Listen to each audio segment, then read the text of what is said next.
Piuttosto della questione dei dirigenti regionali senza la qualifica di studio richiesta, preferisce parlare di un'altra questione riportata in termini quasi catastrofici dall'informazione. Il presidente del Veneto Luca Zaia, in visita al bacino di laminazione di Trissino nel Vicentino, coglie l'occasione e il luogo per tornare a quell'azienda chimica, non più di 2 chilometri di distanza in linea d'aria proprio dal grande invaso, ritenuta responsabile dell'inquinamento delle falde acquifere per la presenza di grandi quantità di sostanze perfluoroalchiliche, i cosiddetti PFAS, risultato proprio della lavorazione di realtà come la Miteni, che ha creato una situazione di allarme sanitario in un bacino abitativo di diverse decine di migliaia di persone. Zaia ha annunciato una delibera per effettuare i cosiddetti carotaggi, ovvero interventi di foratura del terreno per verificare la presenza di sostanze tossiche nell'area dell'azienda al centro dell'inchiesta della Procura Vicentina. Abbiamo voluto fare qualcosa che non era preventivato, direi un po' da nessuno,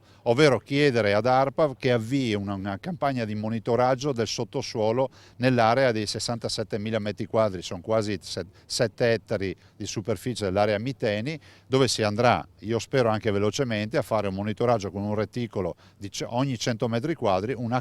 carotaggio che magari scende fino a una decina di metri sotto il sottosuolo e capiremo cosa c'è sotto le platee e sotto il terreno.